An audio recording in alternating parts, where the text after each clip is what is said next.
Disney CEO Bob Iger outlines the company's game development plans. Disney is not handing the development or publishing of games based on its vast and growing library of franchises. But the company is perfectly content working with external companies, like Electronic Arts instead. Disney CEO Bob Iger briefly discussed how the company's approach to games has changed over the last several years in a recent earnings call, and noted that the company has good relationships with the developers working on licensed works, including Battlefront to doesn, over the years.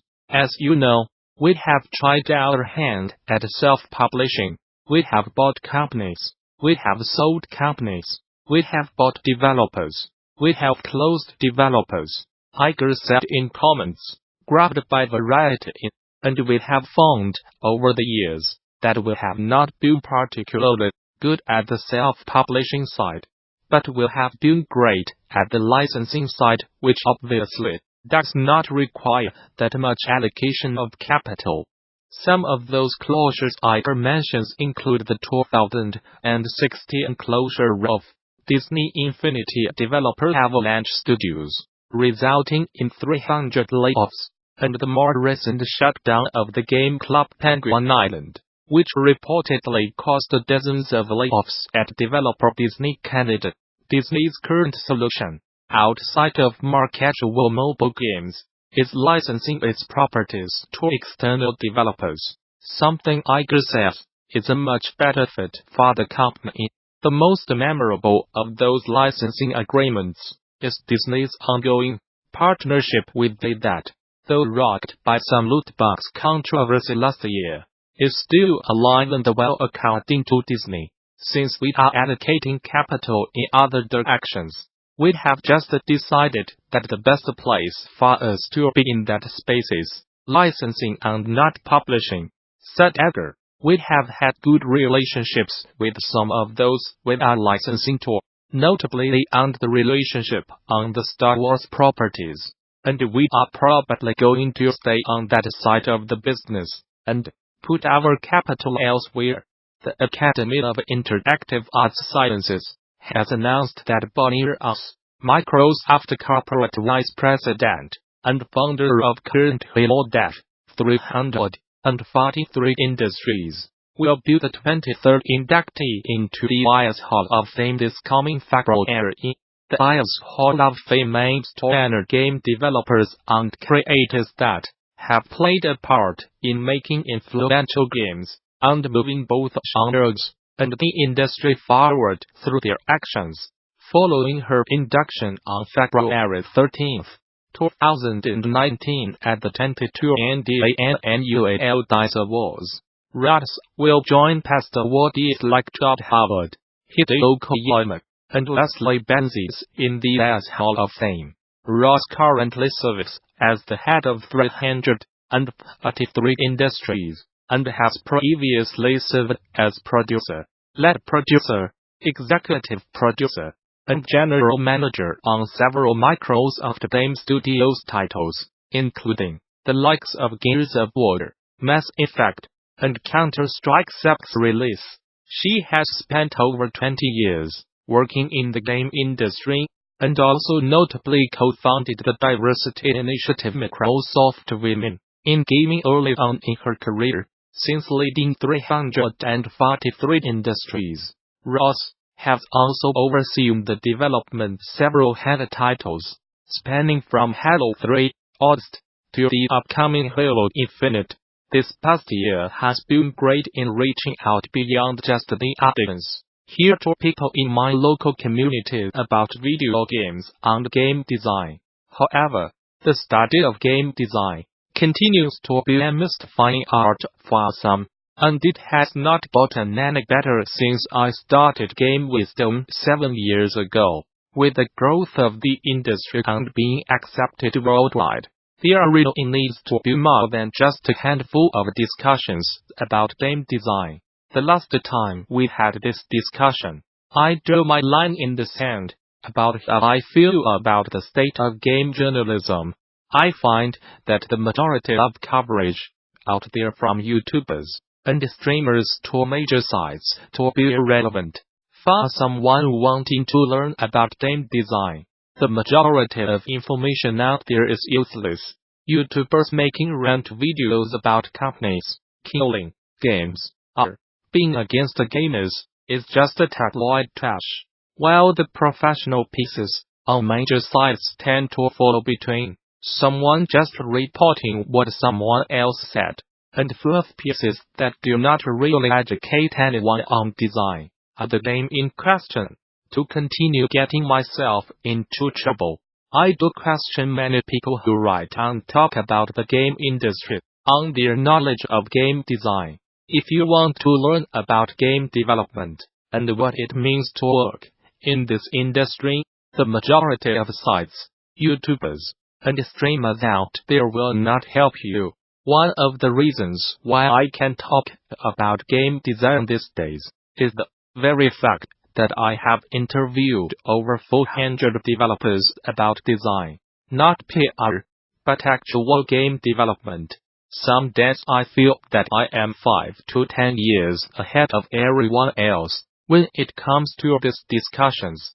Frequently, when I want to write a piece on a concept, a design theory, I am still either the top or near the top link when searching for it on Google. Several concepts I have talked about when it comes to game design, consumers do not think about, let alone people who make games for a living.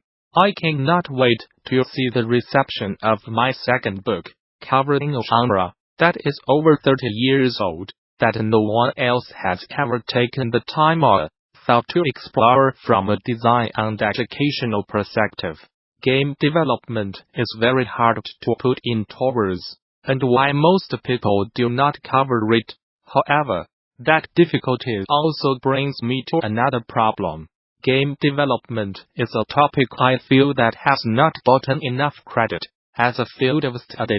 If we are talking about the time that video games became accepted in pop culture and the early 00s, then the industry from that point of view is not even 20 years old. Too many people, from inside and out of the industry, treat design as this mythical creature that cannot be understood or tamed. When something goes wrong, they will chalk it up to hindsight. When people who understand development can see the writing on the wall.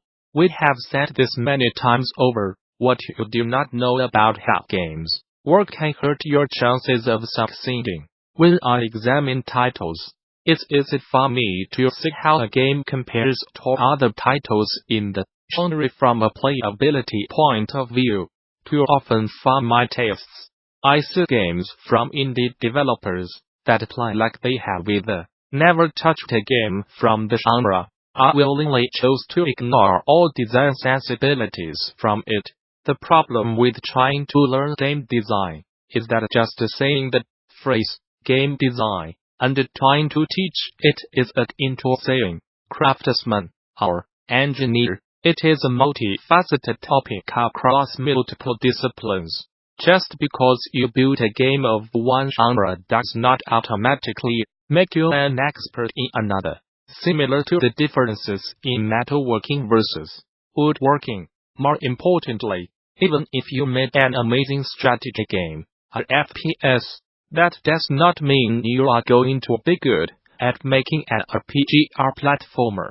The number of topics that go into game design is staggering, and I should know.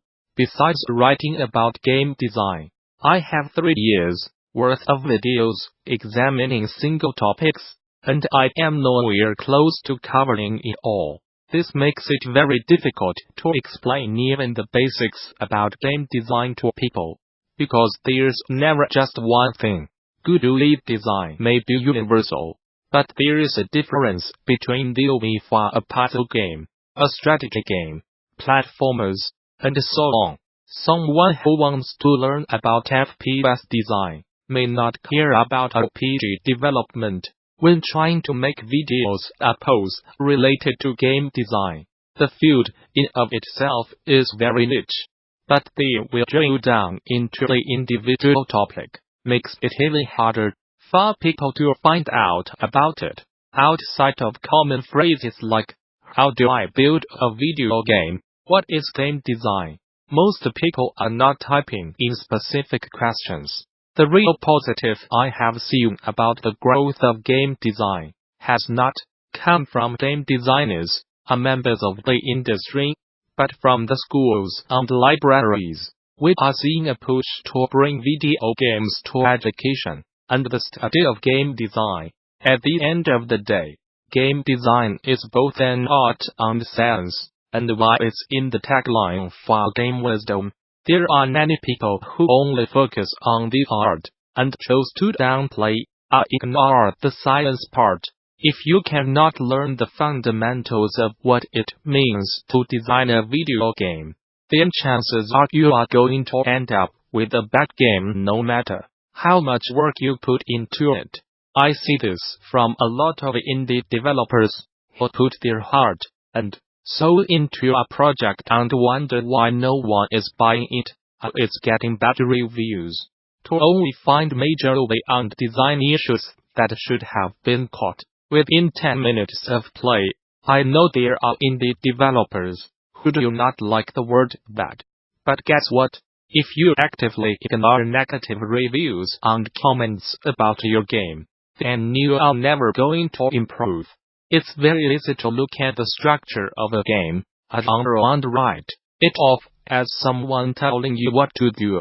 But that kind of thinking is akin to someone designing a car without brakes, because you wanted to think outside the box. While game design is not rocket science,